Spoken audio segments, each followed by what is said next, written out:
Salutations from space and aloha from Earth. This is Gemini Brett, astrolonaut of More Than Astrology. Today is Wednesday, miércoles, Mercury's Day, April 27th, 2016. And I'm recording from West Seattle's Lincoln Park. Although it looks like Endor right here, right? It's about 3:33 p.m. with a Virgo Jupiter on the rise in a grand Earth trine to the Taurus Sun and a Capricorn Moon. And Mercury tomorrow, April 28th, around 10:20 a.m. Pacific Standard Time, will station retrograde.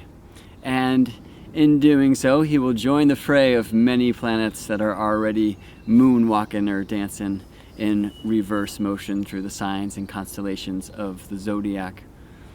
Jupiter has been retrograde since January 8th, Saturn since March 25th, Mars since April 17th, Pluto since April 18th. So Mercury, when he stations tomorrow, will become the fifth of this crew of backwards planets.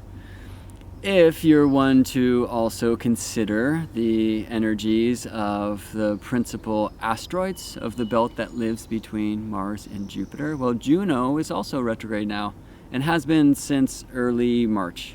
Juno, in this asteroid belt that lives between Mars and Jupiter, well, she was the mother of Mars, the wife of Jupiter, and she's retrograde right now in Scorpio, which is kind of interesting because, you know, the Juno, the Hera mythos, well, she was often pretty upset over her husband's fooling around with all these other women.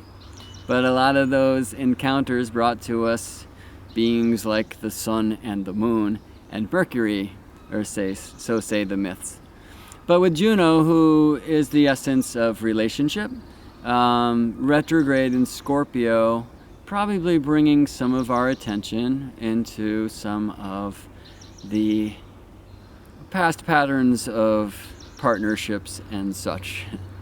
And with all these planets retrograde, well, there's always that opportunity to go back, to go in, to remember, to recollect, to reflect, to reclaim, to reorganize, to anything.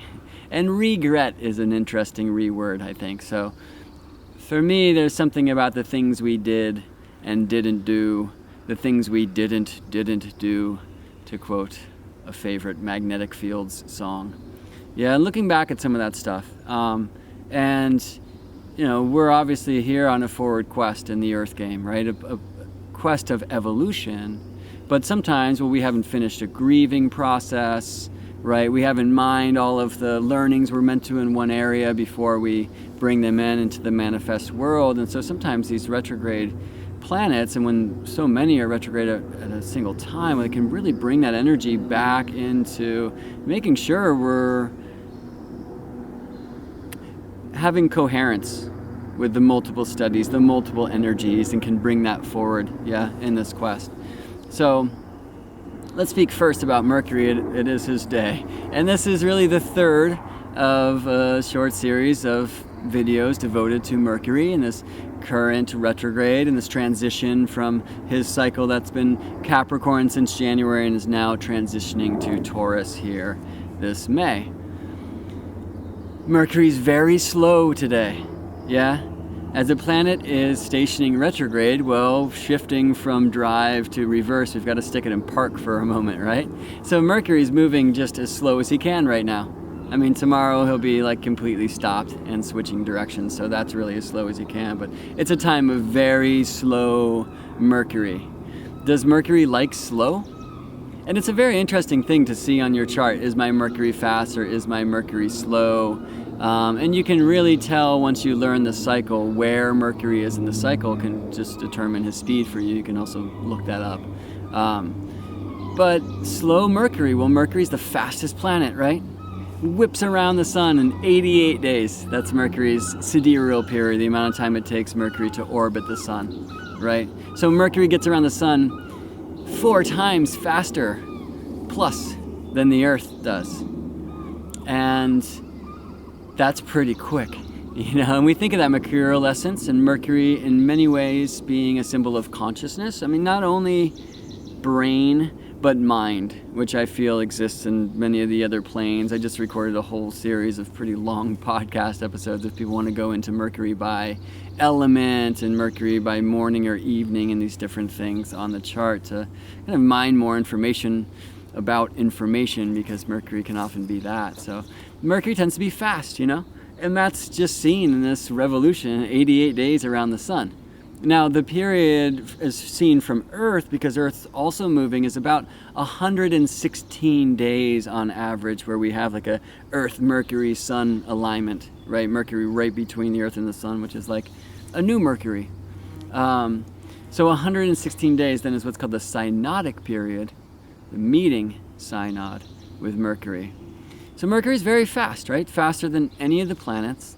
But here's this trip as Mercury is slowing down, and Mercury transitioning into Taurus, which is perhaps the greatest teacher of learning to dig slow and relaxing and grounding and enjoying the bare necessities of Mother's Nature recipes and this kind of thing, really coming down into that place where a simple life is the most beautiful thing happening. And this is the way that we can bring more beauty into the world. And that's the point, right? Taurus, fix sign, fix yourself to fix the world. So how can we ground? How can we slow down? How can we find the grace of Earth's pace in the madness of this rat race? And so Mercury stationing retrograde here in Taurus tomorrow, doing his whole dance. Retrograde coming in between us and the sun, May 9th. Stationing direct May 22nd. In the previous videos I talked about the significance of April 17th and June 5th in this cycle as well. It's all Taurus, right? So it's really about this consciousness, Mercury coming into the body mind, the earth element, and Taurus especially. The intimacy, the sensuality, Epicureanism, using every taste bud, every nose bud if that's what we smell with, ear bud if that's what we hear with, really coming alive in the senses. And that asks us to slow down, right? I mean, I can walk through this park really fast and miss the woodpeckers and the bumblebees or whatever, or I can sit here and learn from nature. And I think Taurus really gives us that opportunity to, and it demands slow. So Mercury hates that, right? Well, yes by revolution, but no by spin. This is a very interesting thing about Mercury that I don't hear people talk about much. I'm fascinated by it. Mercury, 88 days around the sun. It takes over 58 days, Earth days, for Mercury to have one of his, right? So more than 58, it's about 58 and a half Earth days for Mercury to complete a spin, right? So Mercury's day is about 2/3 as long as Mercury's year. What about that business, right? We're talking about then, like, imagine one day on Earth, the amount of time it took for the sun to rise and rise again. Imagine that took 215 days or so, 221. I mean, that's nuts, right? So think about how different Earth would be if it took us 220 something days to spin. I mean, these plants probably wouldn't be doing so well, and neither would we, because we're nothing without the plants. And this is a wonderful reminder coming from the earth element anyway. But, it's really trippy on Mercury, and this maybe lends itself to kind of the mercurial essence of duality, right? Not only left brain and right brain, when we're talking about consciousness, or waking consciousness and sleeping consciousness and this kind of thing, but that Gemini essence, which Mercury is in many ways devoted to, the study of duality to find polarity and syzygy. So on Mercury, closest to the sun, right, there's one half that is just burning hot and just getting fried, and then the other half freezing cold, right? No sunlight, like some of the deepest cold in the solar system, supposedly in these kind of deep caverns on Mercury's dark side. Venus is much warmer than Mercury. Venus also has an atmosphere, so she's got the whole, climate change thing happening with greenhouse gas. And Mercury does not have an atmosphere, so we're told, although some have suggested he might be developing one. But either way, just getting fried on one half and freezing on the other half and very slowly rotating, right, as Mercury orbits the sun. So it's a really interesting study there. And so a couple of things. One, yeah, that duality experience. Another is just like the sci-fi fantasy person in me likes to envision that it would kind of be possible to live in this one place of Mercury where you'd have to be nomadic, right? But you're kind of not in the freezing cold, not in the burning hot, but in that temperate zone where they merge, and you'd have to keep moving into the hotter place, or if you're on the other side, keep moving into the colder place. So it's like there's these two different tribes maybe on Mercury, the ones that move from the dark to the light and the ones that move from the light to the dark, but always staying in a place where they both exist so that they could exist. And that's like a fun fascination for me. And this is a way that I love to like journey further into the energetics of the planets that aren't necessarily told to us just by their glyphs or by the astrological records of old, right? So as we get more information, not only about new planets like what Uranus, right? So the consciousness is ready when we discover that. Well, is the consciousness ready to take in more information about Mercury when our technology advances to the point where, you know, we're learning more? I would say, yeah, and I think there is an astrological correlation there. So I love this about Mercury because we could say, okay, well, Mercury hates being slow. Mercury is not really about Taurus, like that's Venus's place of that sensuality and receiving and intimacy, and just, that's not how the mind wants to work. Well, sure, it's how the body mind wants to work. And Mercury will show you, right? Really fast and really, really slow, yeah?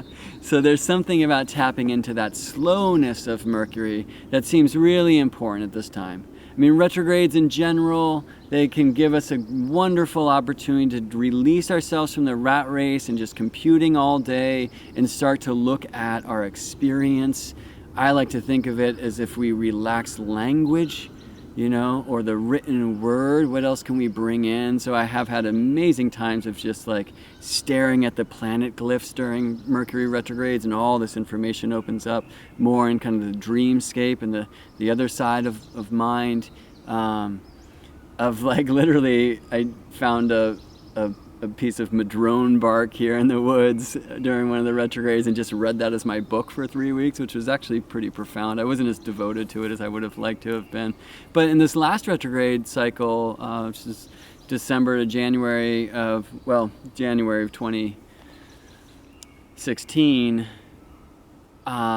sacred geometry came in for me, and it's just changed my life. It's changed my perspective. It's really taught me astrology in ways that could not. It's the same thing as like when I've just learned to like plunk around on the piano a little bit. It's taught me saxophone in ways that the saxophone itself cannot. So there's something about I would suggest even like a diversifying by releasing our attention on the way that we've always learned and thought, and opening up room for more essence. So Mercury will bring us back. If there's things, planets, points in your chart in this kind of 20-degree Taurus range, as I've discussed in the previous videos, well, that's where Mercury's doing his dance. So he's probably calling you very specifically into that zone, but he's calling us all into the body mind and calling us all into Taurus. And the previous two videos about working with destruction boards and creation boards and the divine timings to do this for manifestation of kind of Taurosian pleasure and abundance at this time is something that, if that calls you, you could go and check out. I will try to remember to link the first two videos in the description section of this one.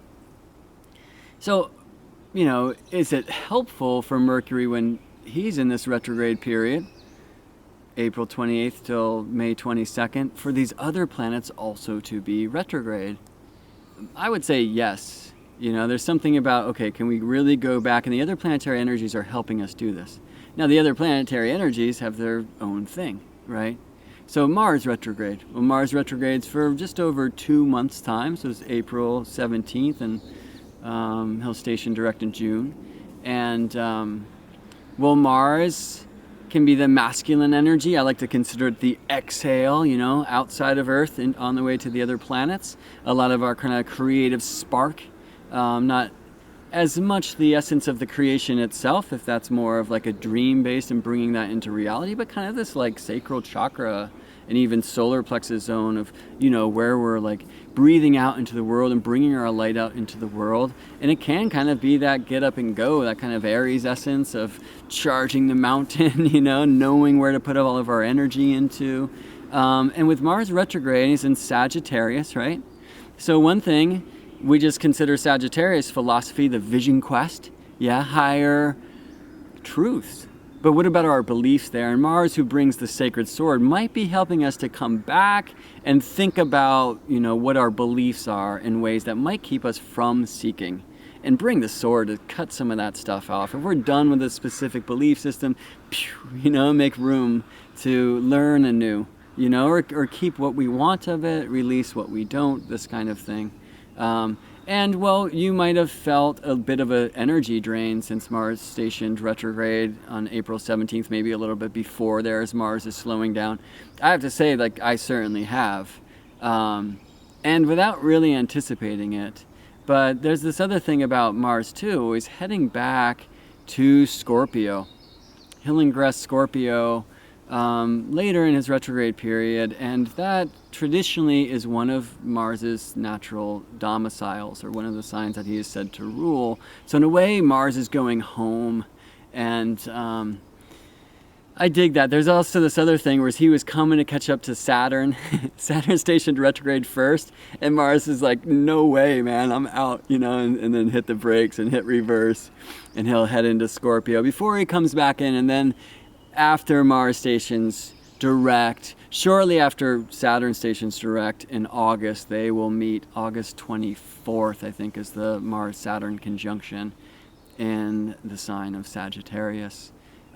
Right at the beautiful, bright, magical star Antares, the heart of the Scorpion, which is where they've been dancing lately. And it's happening kind of late at night right now, but if you're up, or if you find yourself awakened in the middle of the night, go look east or south depending on the time, and you'll see this beautiful triangle happening. The very red or orange Mars, pretty yellow Saturn, they don't flicker, right, planets, and then a light show of just a flickering party star, which is Antares, the heart of the Scorpion.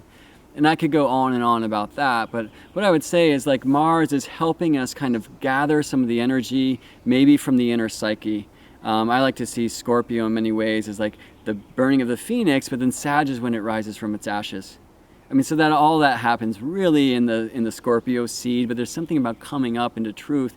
And when I see planets kind of doing this dance along that line that divides the two, or I should say adheses the two, there's something about, have you let the final feathers of the phoenix burn?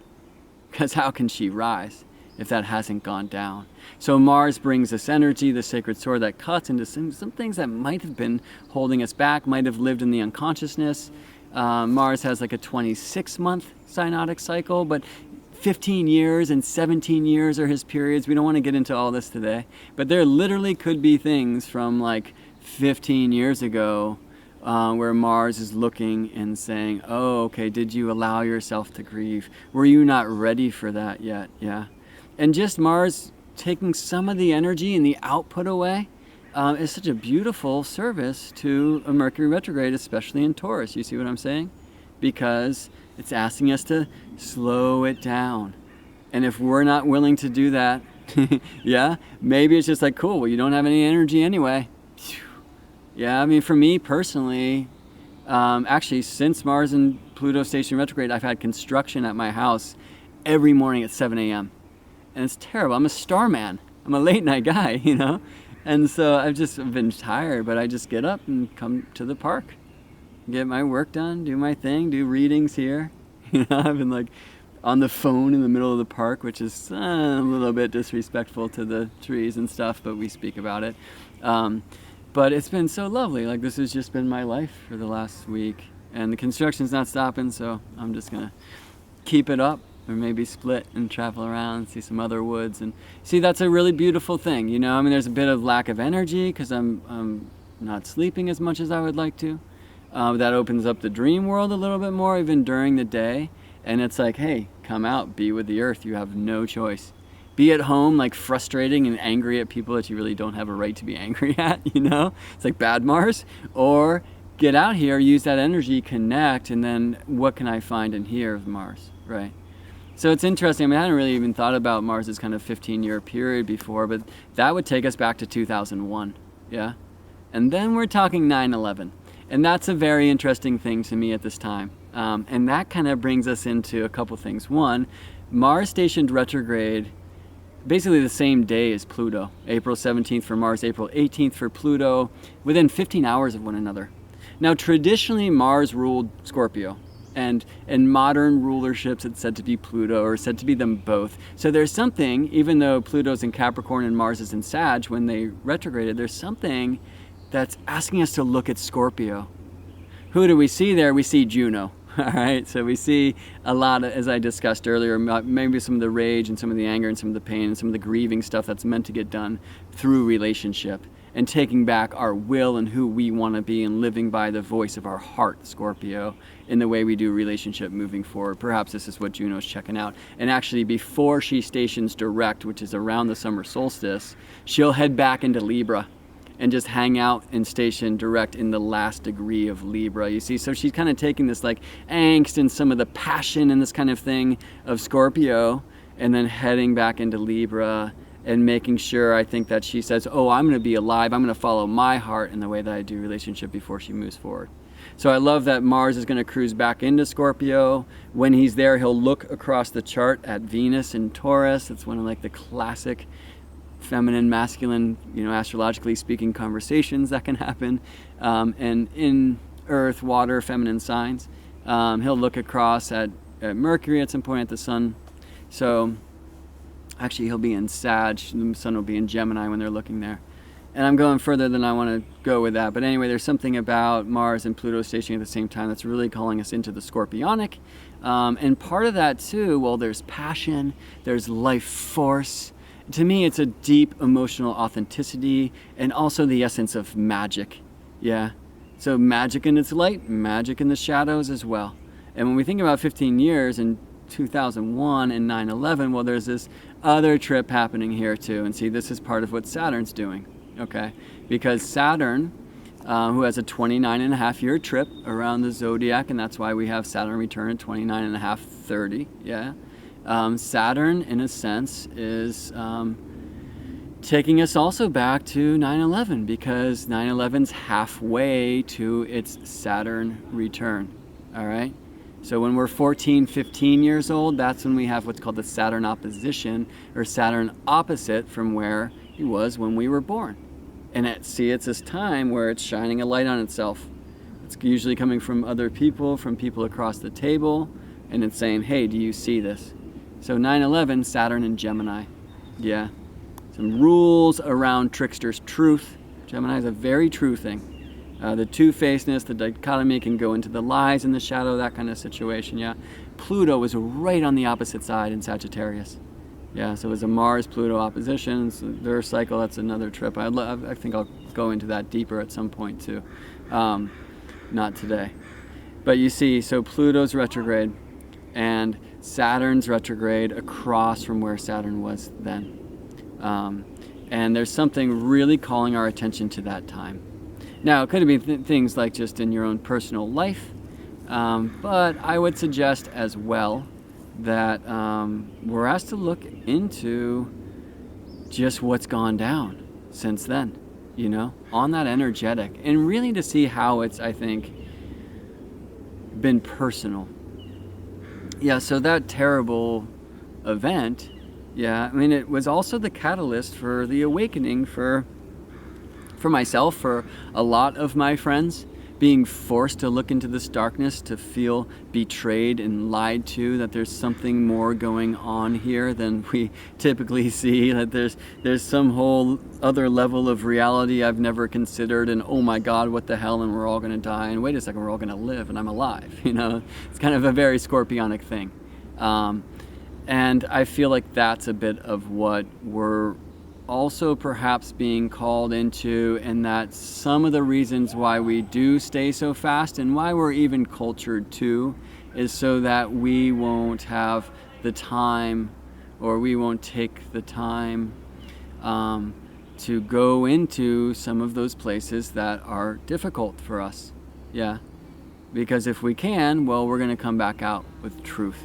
And it might not feel so good in the process. But there's a thing in the rabbit hole, right? There's shiny gems, there's juicy carrots. The thing is, go down there and come back with them. Yeah, don't get down there and just get so fascinated in the gem mine that you never come back to the light. And that's very possible, and we see that happening for a lot of people on the path as well. Now, you do not have to rabbit hole to have an awakening in this lifetime. Yeah, and we're all meant to do this in our own ways. But I imagine most people who find themselves listening to my videos aren't too far from having a similar energetic experience as I do, because that's often how things work. So now, what about the rabbit hole, okay? And what about mining the gems? You know, and this is just another thing, because we're in a world of two worlds, right?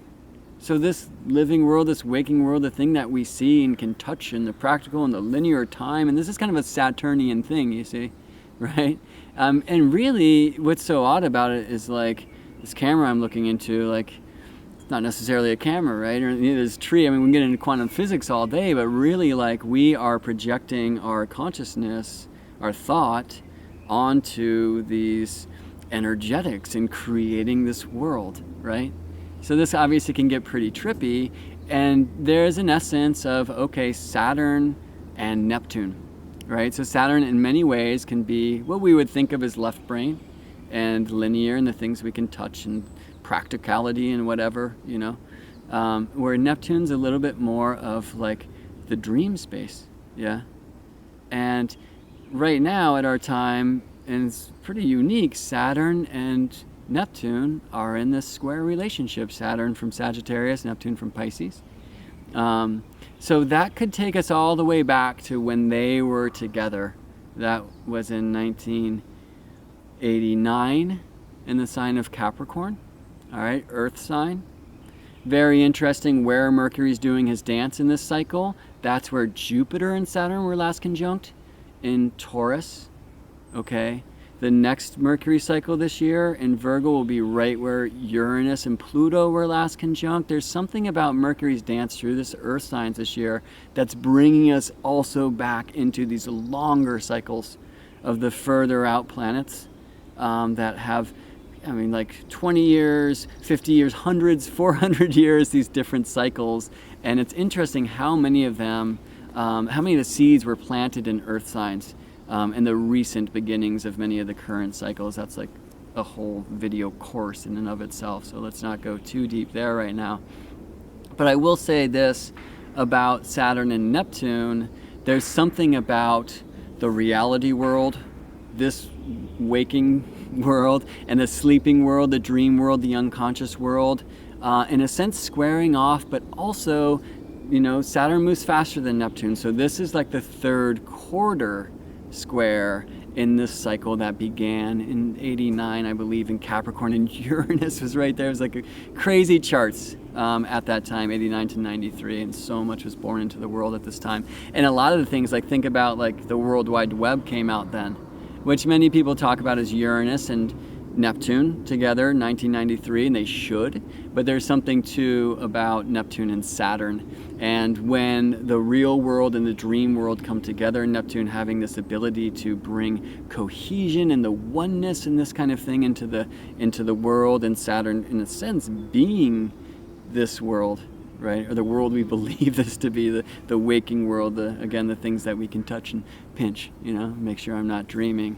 And so when we're talking about manifestation, and this is really alive right now, well, we're talking about how do we combine these worlds in a productive way for ourselves. I think that's really on the table here.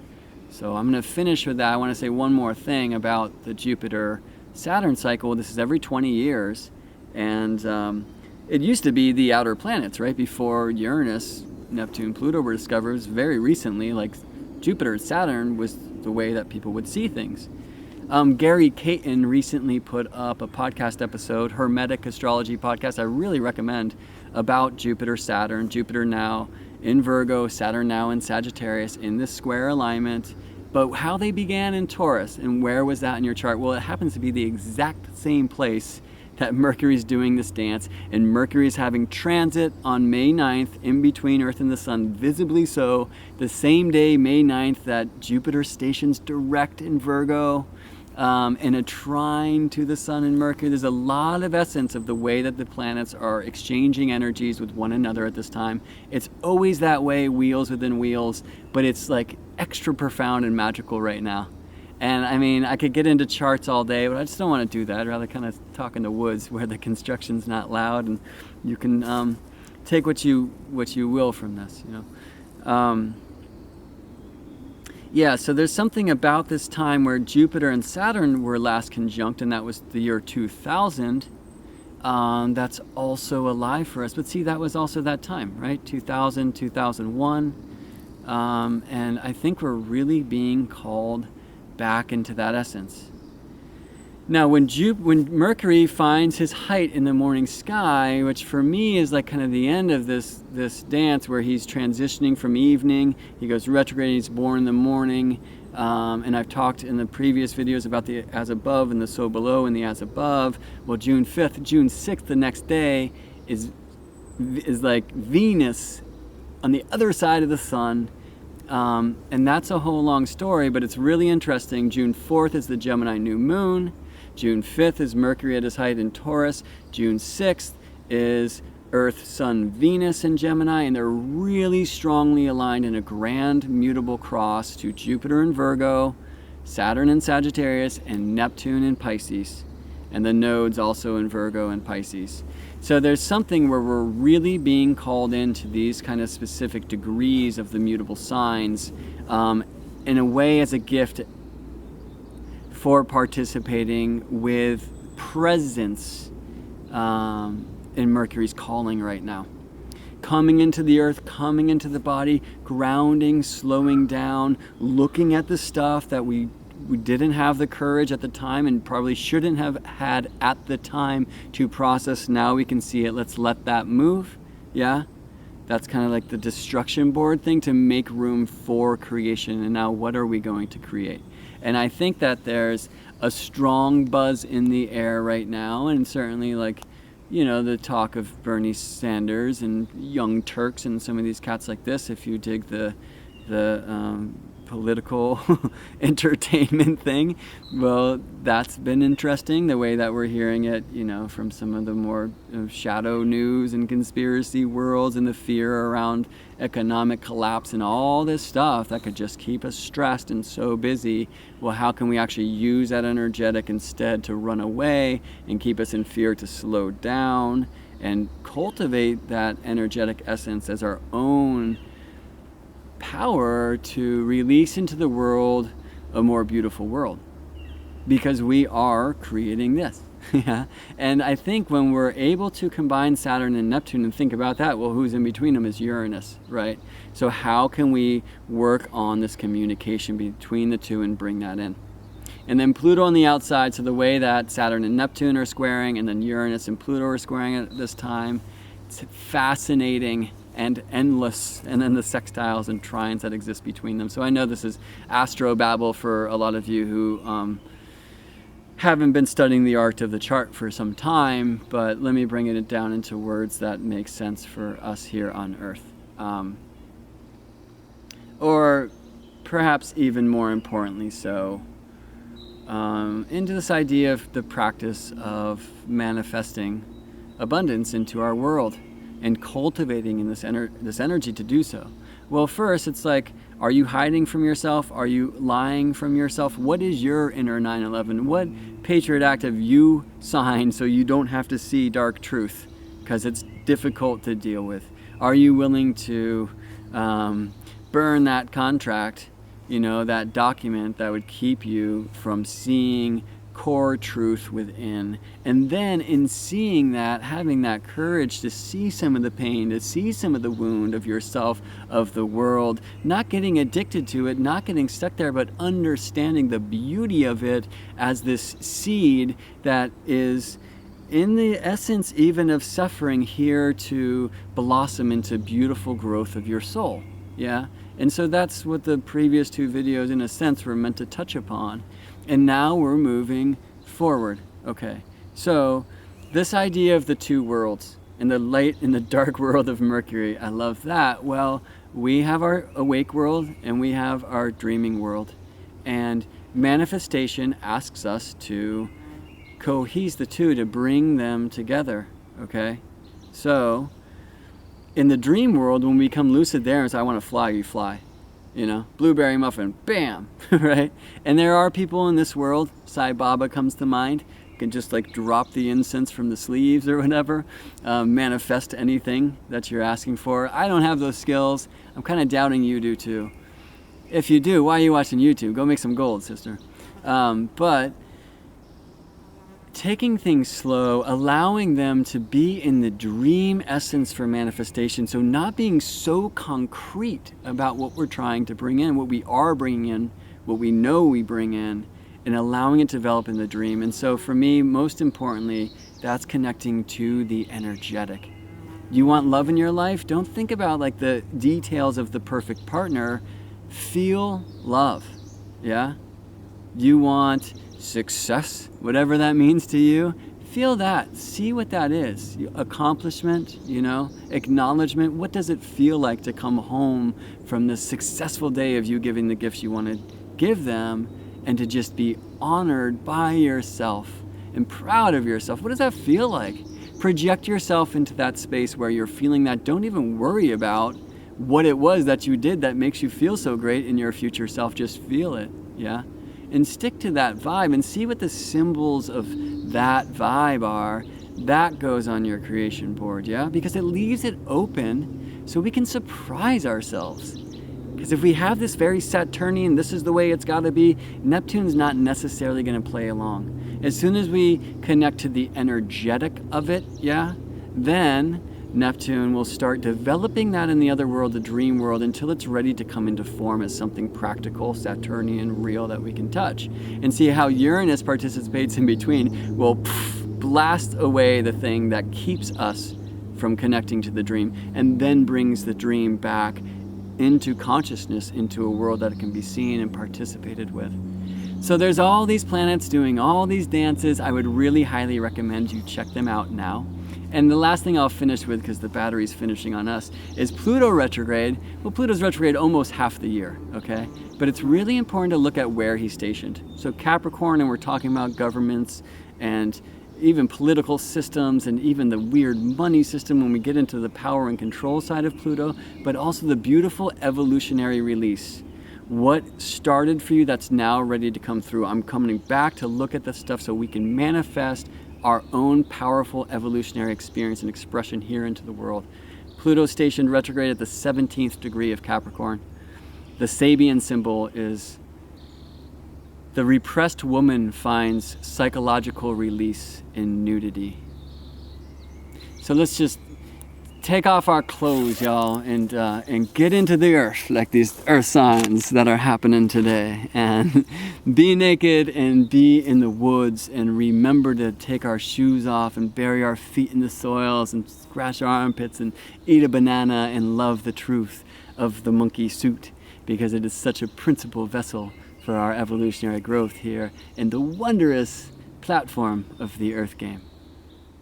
All right, crazy Gemini tangential video there, and hopefully, if it has not educated, it has at least entertained.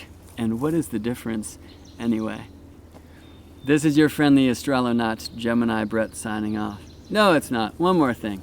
Retrograde your business. All right? So say you're working on a fear. What's the opposite of it? This is a really fun thing to do in retrogrades. I remember at one point when I was just starting to get into public speaking and stuff, there was this fear I had stated, oh, nobody cares what I have to say. Okay, fine. Working on that, seeing it seeing all the symbols. And then the retrograde came in for Mercury, and I retrograded all my stuff. I had this list of things I was working on, playing with. And, well, what's the retrograde of that? People do care what I have to say. Now that is terrifying, you see. So sometimes when we actually retrograde these kind of spiritual callings that we're working on or playing with at a time, then we see the true thing that's behind the symptom or the higher level that we're exploring. So retrograde your stuff during this time too. All right, now signing off. I will see you in space or in Ender if you come out here to the woods to play. Love and planets to you.